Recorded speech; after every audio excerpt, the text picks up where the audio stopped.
Hello and welcome to Tuesday Talk. Today with us we have Samantha Kanish. Did I say that right?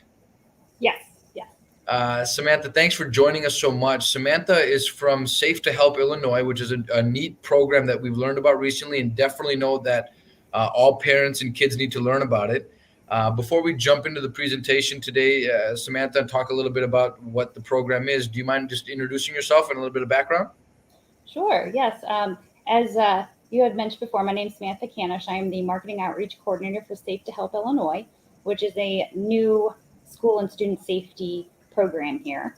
And my background is I previously worked for Safe to Tell Wyoming, another school and student safety tip line. And it's through there that I developed my passion for helping kids that are struggling, and just it's really what spurred me. The community overall for school safety tip lines is actually quite small. Not every state has one. And Mhm. so Illinois is very fortunate to be on the cutting edge of this new trend, and the need is definitely there. And so it is through our networking, since it's a very small community, that I was brought over to help Illinois with their program. So I'm excited to be here. Well, thanks for bringing your skills from the great state of Wyoming. We appreciate you coming and helping us out here in Illinois. Definitely through Project Open and everything that we've been researching, we know that the need for something like this is increasing. You hear the anecdotal reports, and now a lot of it is we've got some data around it about increases in teen depression, anxiety, suicidal ideation, and I know that's just one of the a few of the many things that Safe to Help Illinois can help with. So, without further ado, do you mind telling us a little bit? What is the program? Sure. So Illinois is actually quite unique in how we have built this program. So if you wanted to pull up the website, um, Hmm. or even just the PowerPoints on the website, but we have four main components of the program. The website is one of them. And as you can see, we have, and before we built this, actually, we had a student led focus group in Illinois that actually helped us to kind of, build this program around their feedback. And so what you see is basically what the results of that student led focus group. The key thing they had told us was that they wanted self help resources. So they wanted to be able to quickly search questions they may be having, issues they may be facing, and then try to find some coping skills, learn how to deal with that anxiety, bullying, depression, those sorts of things. And so we built resources with that in mind. Um, and if you want to click, for example, on the depression topic there, we currently have 5 topics right now live on our website. Depression is one of them. And these resources, I want to stress, are um, created and provided by Boys Town National Hotline. Boys Town, if you're unfamiliar with, is a very, very reputable and very popular hotline for students. It is consisted of psychologists, licensed clinical social workers, so subject matter experts. And all their content is directed towards teens, which is the key target demographic. And so they take a lot of their research and they allowed us to use that on our website. And so as you scroll up towards the top on the left hand sidebar, there are tips. And feel free to click on any one of them. And so, sure, 12 steps to overcome depression. So these are some 12 steps that they can take to overcome whatever is ailing them on the depression side. So this is just one of those ways that that students find very useful and helpful. And then we also have, if you want to scroll down to the tool side and just click on any one of them,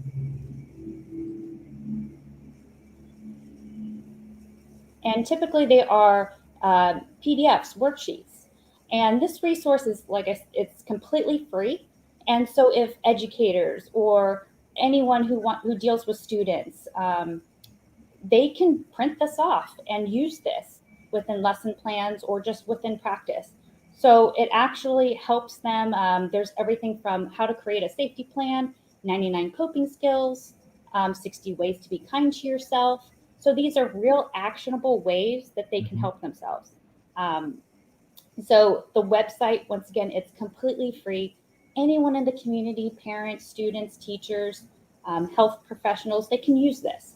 And this is not just content that we developed here. This is Boys Town National Hotline subject matter experts. So I encourage everyone, if you haven't done so, to visit the website, which you can see down at the bottom there, Safe2HelpIL.com. We also, one last thing too, on the website, there is the encouraging others section. Now, this was stemmed from suicide reports are typically secondhand reports. There's students that observe concerning behavior, and feel free to click on any one of those. And it helps students kind of, how to approach the conversation. The hardest part is, how do you talk to somebody that's depressed if you can't relate to them? Or how do you even ask the right questions to know what's going on? And so this kind of gives them those tools, kind of empowers them to ask those questions. And then, if needed, to tell a trusted adult or a professional, or if needed, the reporting line, which I will get to in a little bit. But as you can see, it's set up the same way like our self-help topics, tips and tools on the sidebar. We are in development of 5 additional topics, which we hope to launch soon, but they would be typically social isolation, anxiety, coping skills, those things that we have determined through some reports that we've already received will be useful to these students. And with that too, if you wanted to get to the slide on page, I think slide 8.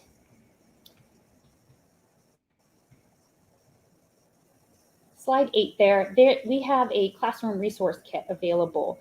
That this is not mandatory for schools to use. It supplements the social emotional learning curriculum that ISB has. This is basically age appropriate lesson plans that will help kind of educate the students, not just on these topics, but also on the Safe2Help Illinois program. Like I said, it's not required. It supplements those SEL standards, and there's even some sample activities and videos that are included in each of these. One of the key things for the pre-K through 4th is, telling versus tattling. And 5th through 8th, as well as 9th through 10th, is that stress and anxiety piece.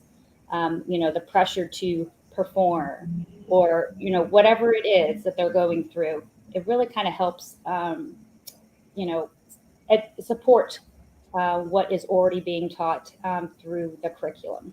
And this is, once again, free, but not mandatory, but we have it available to those who want to use it. And then last but not least, we also have the reporting line. And I think that is on slide 9. Let's find that. And basically, these are the 5 ways to make a report. Ideally, we never want, we would never want to be in a situation where a report's needed. We would, in a perfect world, love that students would learn the proper coping skills and have a trusted adult to confide in and talk to. But this exists for a reason. Sometimes, especially during COVID, you could move to a new state. That's, for example, military families, they've moved, but the students haven't properly assimilated because they were schooled at home. So they didn't have friends. They didn't have developed those close relationships with teachers or anyone else. Mm-hmm. So it's really important to have this as another piece. And there's 5 ways students can make a report, but also it's not limited to just students. We also get reports from, school employees, administrators, parents even, and other concerned community members. So these are the 5 ways. We have through the website a web form, the phone number, short text, an app, as well as email. So there's multiple ways, and we're always available. We're a 24/7, 365 program. Um, First off, absolutely amazing. The website, just going over to the website and clicking on depression, then seeing how many tools there were and the tips and the kits and how many ways that you can click. You, you've built an amazing database of resources for students. And so I wanted to take a couple steps back. And you mentioned not every state has got this helpline. Kind of how did we get here? How did Illinois decide to do this? How did it get started here in Illinois? Do you know? Sure. So, tip lines in general, I'd have to go back further to how tip lines in the nation actually even started. As we all know, the tragedy in Columbine High School back in the, early, I think, 1990s or whatnot, and 1999 rather. And it was determined through the U.S. Secret Service that students actually knew about this planned attack. But nobody had a trusted adult or felt confident to tell somebody that, and they didn't want to be a target if they were to report that this concerning behavior. So that is where Safe2Tell Colorado, Susan Payne actually pioneered this movement, and really took that in providing an anonymous platform in Colorado. And I just want to stress that Illinois is a confidential, and I can explain that a little bit later. Yeah. And to address and to prevent another school violence attack. And of course, that it didn't end with Columbine. It went through.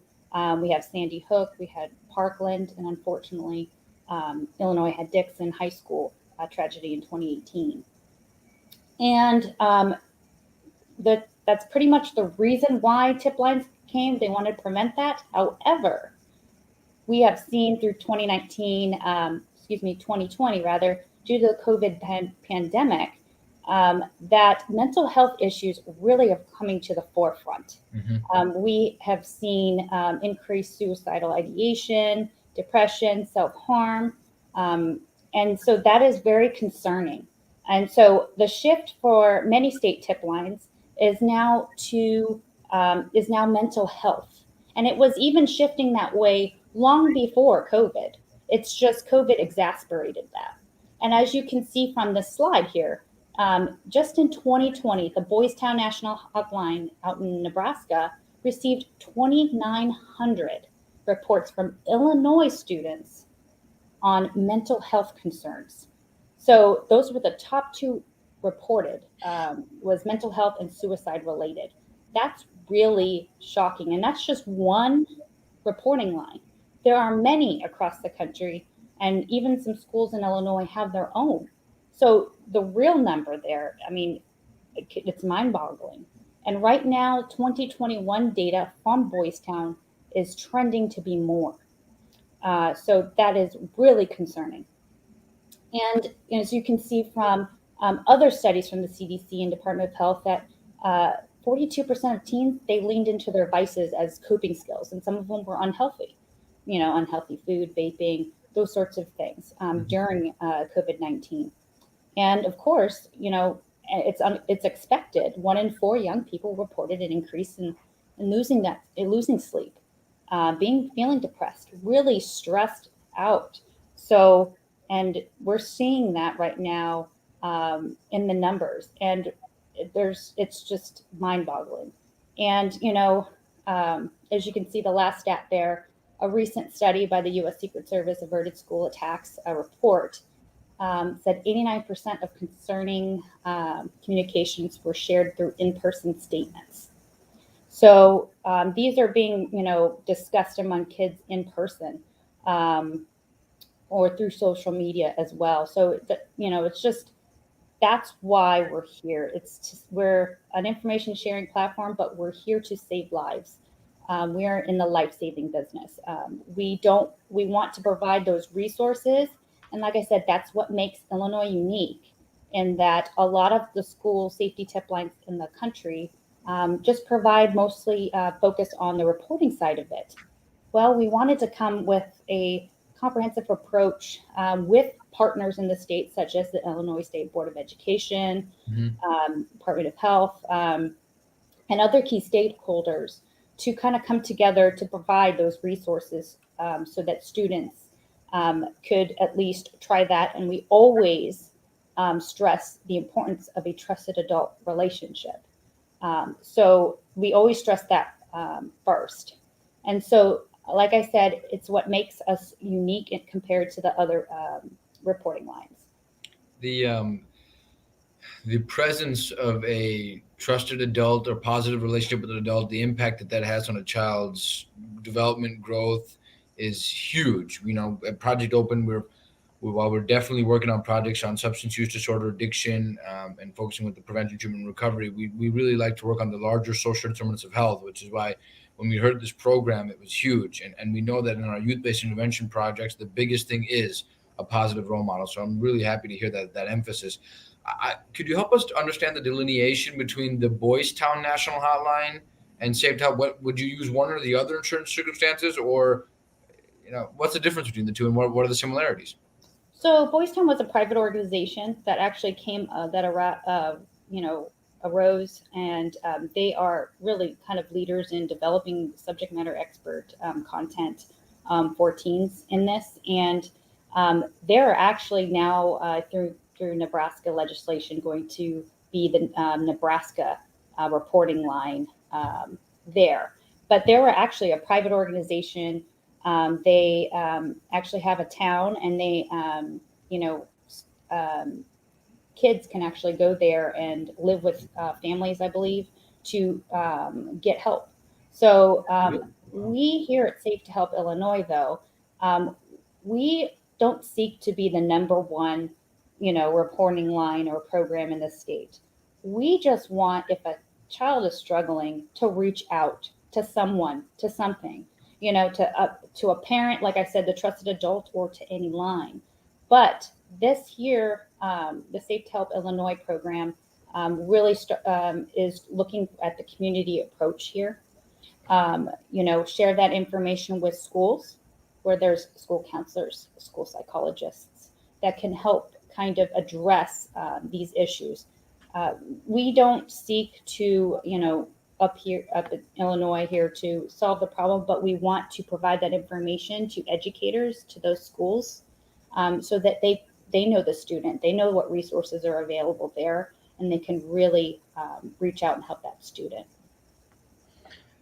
So I like the approach, because what you want to do is you want to be able to collect the information and data, because you mentioned a lot of reporting lines just are for reporting, but then you actually want to take that filter down to the grassroots level so that there's actionable changes happening in that area based off the data being collected. So leveraging those local resources. Correct. You had mentioned something earlier, a difference between anonymous and confidential. Here on the side, we see confidential reporting line. Can you explain the difference between the two? Sure. Anonymous is the reporter doesn't have to,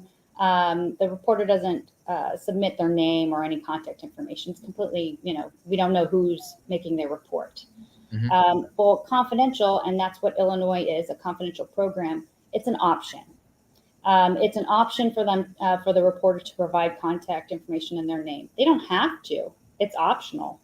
But we are really, starting to see students are, willing to help and willing to make that report. And so it's confidential. They're protected. There are special things in place where only certain people have access to this report. For example, the school district determines which team individuals at each school or the district level can see these reports. And they're not to divulge who it is that made the report. So it is protected. It's not to be shared. It is, the identity of any reporter is protected under this. So.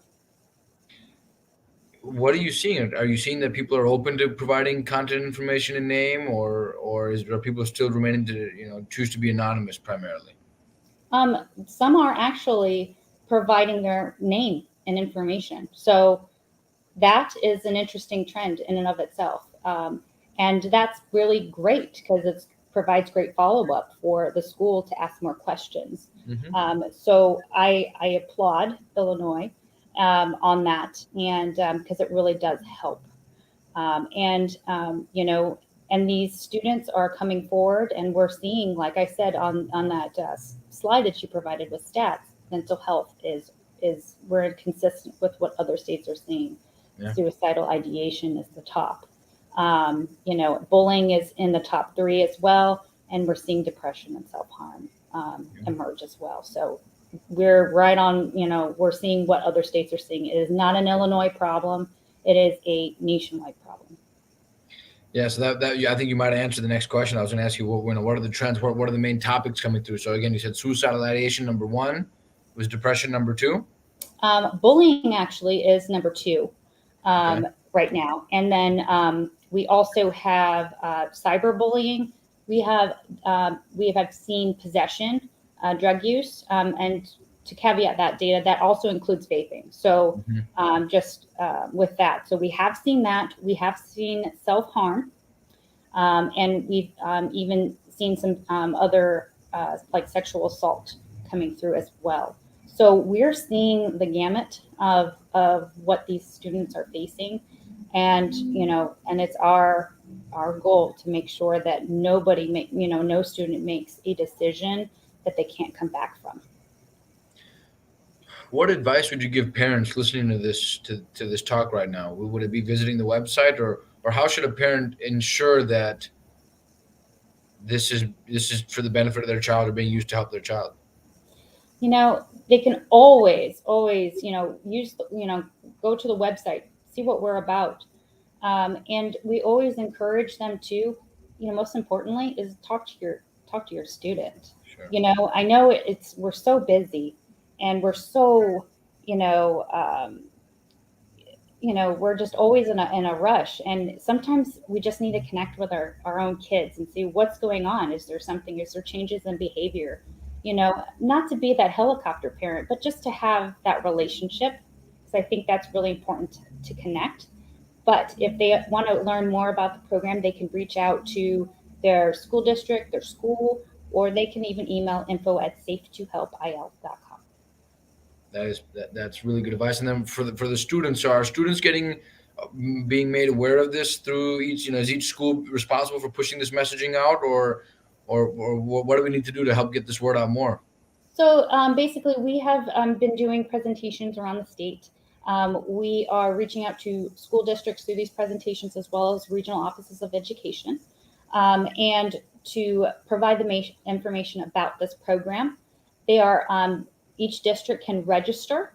All they need to do is send us an email, info@safe2helpil.com, and we can quickly register, train, onboard, and register their teams quickly onto our platform, and they can participate in this program.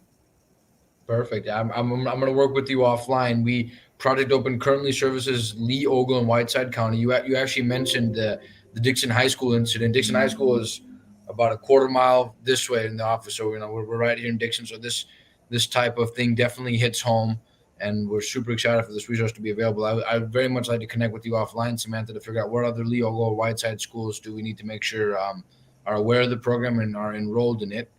Is there anything else you wanted to add about Safe to Help Illinois? And and I'd like to, if you don't mind, ending with, what does the future look like for the program? Sure. We're hoping to launch statewide. We can register school districts even today, so it's not even a matter of that. It's just we are hoping to launch soon. That date will be shared when it's set in stone there. But we would love to launch, basically the future is to get students more aware of the program, as well as districts and regional offices, education principals, et cetera, to know about the program and to use our resources. They're free. We are not a all or nothing. We don't seek to replace anything, any school reporting line that is currently in place at a school district. If they just want to use our website, our educational school classroom resource kit, they are welcome to. We are always available. It doesn't matter what school, public or private. If you want to participate, they can participate. But students are always encouraged. They can make a report anytime, 24/7, 365. So to clarify, it's available. It's open right now to make a report. But then you were mentioning something about launching. Can you help me Yes. understand the difference there? So we launched a beta program in last fall, and we had the participation of 2 school districts. One was Dixon and one was Illini Bluffs, and then 15 additional pilot schools in the spring. So that was to basically gain feedback and whatnot, and they were successful. And so we are right now hoping with COVID, as you can see, has kind of put a damper on some things, but we are hoping and very optimistic about making a public announcement about this program soon. So, Thank you for that. Anything else to add before we sign off? no, I just, like I said, encourage, visit our website at safe2helpil.com, or if you want any more information, you can contact your school district or email us at info@safe2helpil.com. Samantha, thank you very much for being with us today. The program is amazing. I think this resource couldn't be more timely, as you mentioned, through COVID.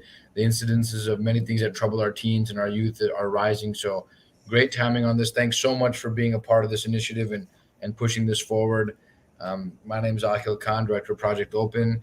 If you guys know of any youth or any individual out there struggling with brain health concerns, substance use, addiction, we have resources, we have help, and we have connections, much like what we just developed today with Samantha. So visit theprojectopen.com to learn more about this initiative, and Safe2HelpIL.com to learn more about Samantha's team and what their work they're doing. So thanks so much, and really appreciate you being here today.